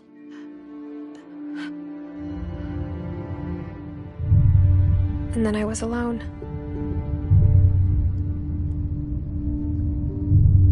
The last Finch left alive.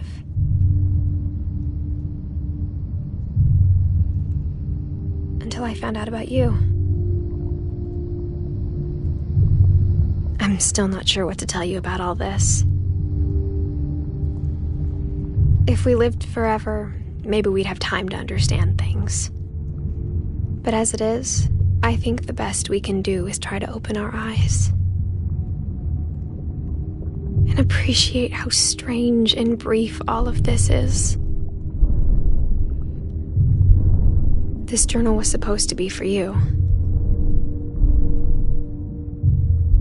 But now I hope you'll never see it. I just want to meet you and tell you all these stories myself. But I guess if you're reading this now, things didn't work out that way.